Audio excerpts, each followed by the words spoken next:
What's up, guys? So I tried to vlog yesterday and it just didn't happen. It wasn't able to go very well. I was not feeling the best actually after I saw my surgeon. He checked up on my ankle. It's a 6-week follow-up, and he ordered to get an MRI on it actually. And basically what that means is we're looking at another surgery. Yeah, man, it was tough to hear. So I'm gonna kind of re-go over my story, kind of explain to everybody what happened, like what's gone down the past 6 months, and kind of hope that I can give people some insight about what's happened to me and kind of, give some motivation, or I don't know. I'm just gonna kind of tell you what happened.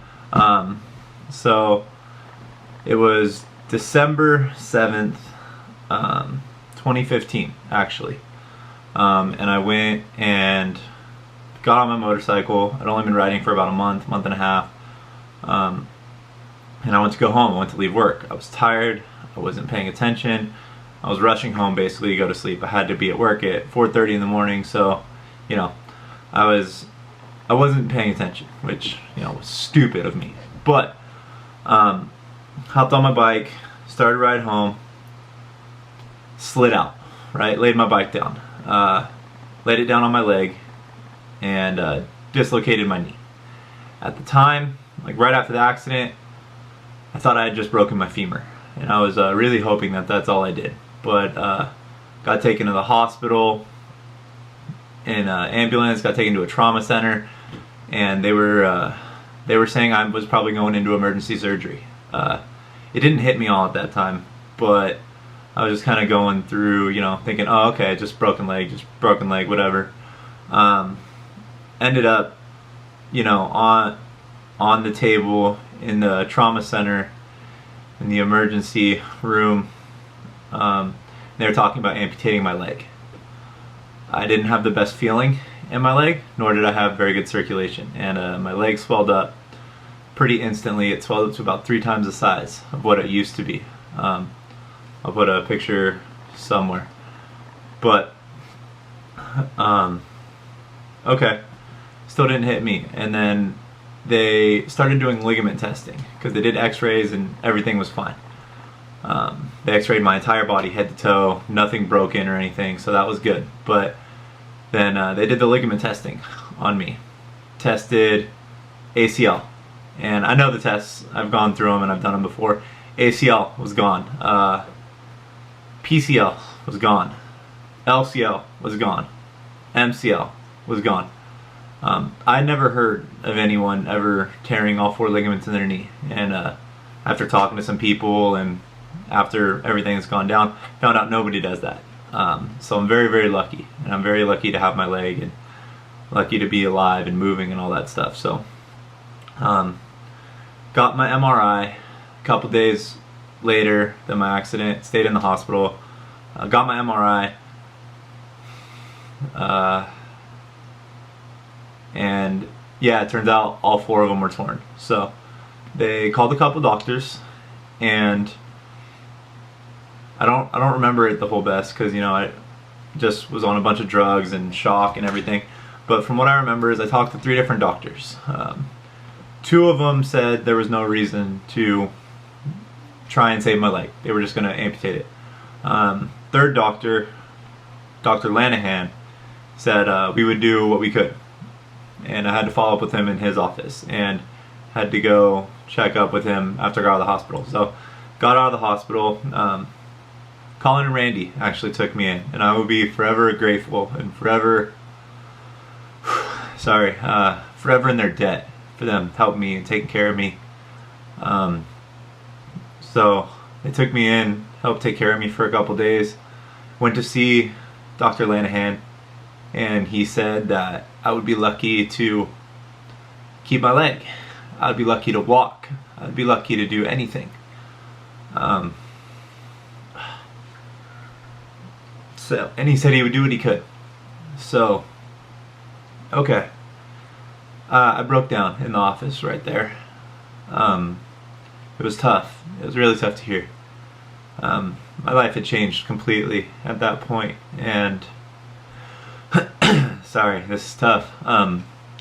And okay, so we said we had a couple surgeries to go through, and minimum of 1, maximum of probably 4, and we'd see what we could do.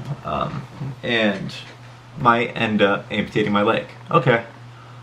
So, but he said he would do what he could. So we went and had the first surgery. First surgery was about 4.5 hours from what I'm told. And the way I was positioned in the hospital, I lost feeling in both my legs for a significant amount of time. I think it was like 2-3 days. I lost feeling in both my legs. So I got readmitted to the hospital. Talk about feeling helpless, actually. Couldn't get up, couldn't go to the bathroom. I could wiggle my toes, but I couldn't feel anything. And I was terrified. I was really, really terrified. One of my worst fears is actually losing ability to walk or move my legs or anything like that, and it had happened twice to me in 2 months. So I was terrified. I was really, really not feeling the greatest. And that's also when, I got some unfortunate news from my dad saying that I had to, quote, stand on my own 2 feet. If that's not kicking me when I'm down, man, I don't know what is. But anyway, that's financial stuff, and I'm not going to get into all that. But anyway, I felt very alone. I felt very vulnerable. Couldn't take care of myself. Couldn't do anything for myself. I was in the hospital because I couldn't feel my legs, and yeah, so feeling came back in my legs for the most part. I came home from the hospital again, and went and had my second surgery. Now, meanwhile, between those 2 surgeries, it was about a 5-6 week wait.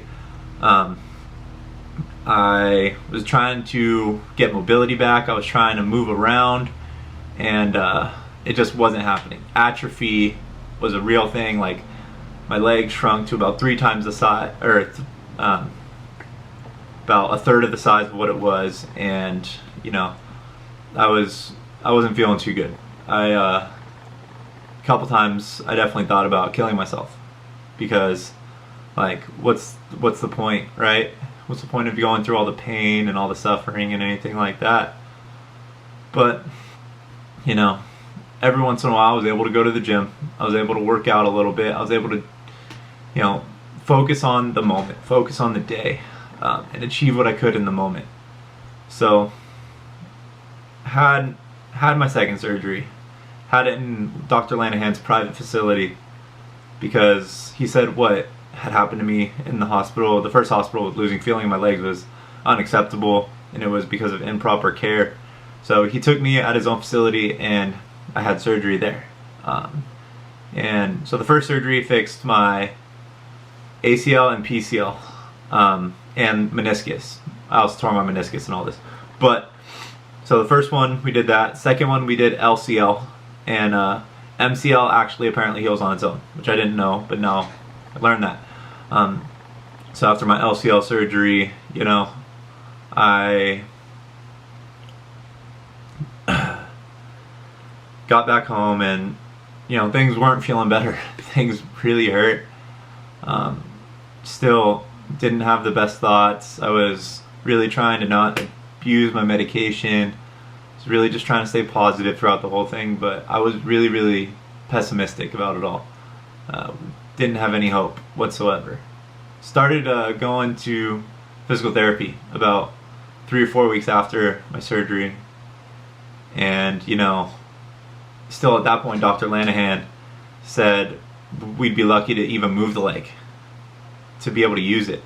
So I went over, started going to a place called Ennis Physical Therapy, and started meeting with a physical therapist named Sarah Perez. Now, we were only at the time working on range of motion and soft tissue massage, scar tissue mobilization. And it was had so much scar tissue built up in my leg, and it had such a small range of motion that every time I went to therapy I got sick. I got fevers, and I was sick for 3-4 days, and I went every 3 days. So I was sick 100% of the time with about 102-degree fever and no end in sight. So I still didn't feel optimistic at all. Still felt like shit. I just went to the gym, worked out as much as I could, and at this point I started training my clients again. And training my clients on crutches, not being able to stand up, being sick was miserable. Thank you to everybody who kind of went through that with me. It means a lot. But, you know, I stopped seeing Sarah Perez and started seeing Bruce Innes, who's my current physical therapist. And he's been working with me for probably 4 months now. And we've made fantastic progress. We started on walking on a treadmill with a harness on me, which I'll put a video somewhere in here, but it takes weight off of me and lets me walk basically with just partial weight. And it was at this time somebody sent me a message saying that I motivated them, and it actually brought tears to their eyes to be able to see me make such progress and do so well. And that was probably the first time in like 5-6 months that I actually felt like I was doing something worthwhile again.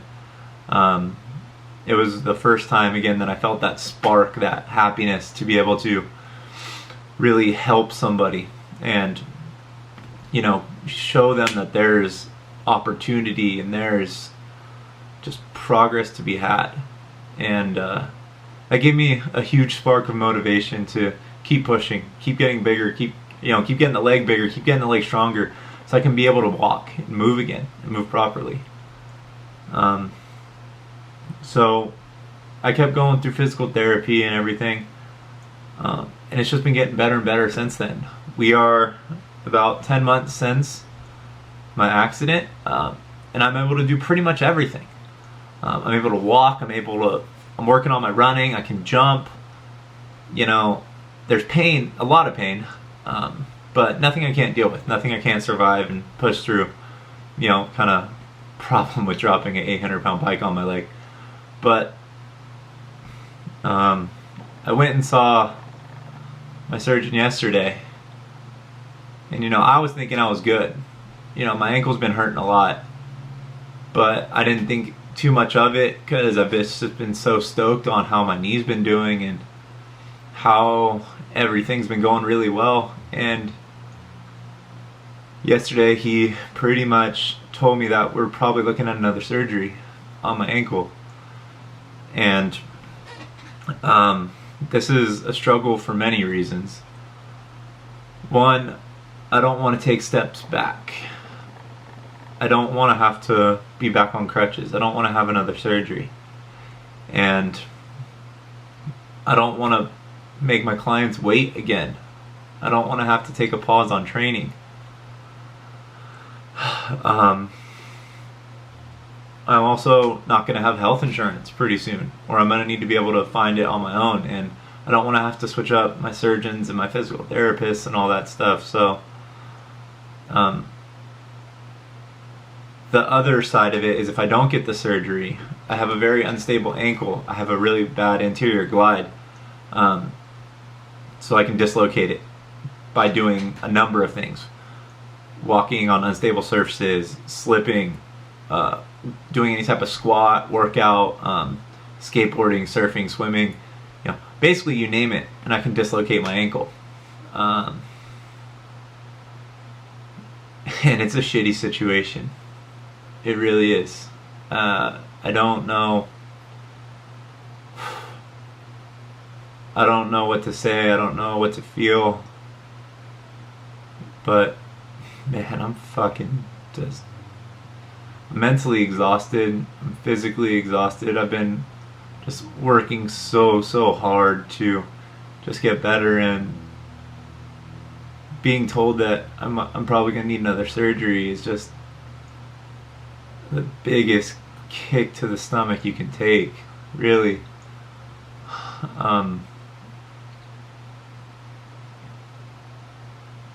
Yeah, man, I don't know. Like, it's been really tough to go through all this and just try and stay positive, and now this happens. Just, I don't know. I really want to just make sure everybody knows to keep fucking pushing forward, man. Keep just getting better. Keep doing what you can. Because at the end of the day, you know, you can only do what you can. You can only get better. So that's what I'm going to keep doing. I don't know 100% what I'm going to do with the surgery or put it off or whatever, but I know I'm just going to keep pushing forward and keep doing what I can. And I really ask for everybody for their, you know, maybe their support, but more like asking everyone to do the same. Push a little harder.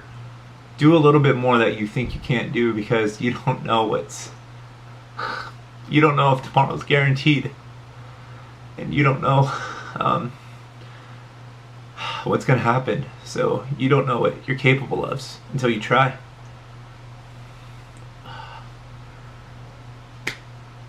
So I look to everyone for motivation when I see everyone working their asses off. Sorry.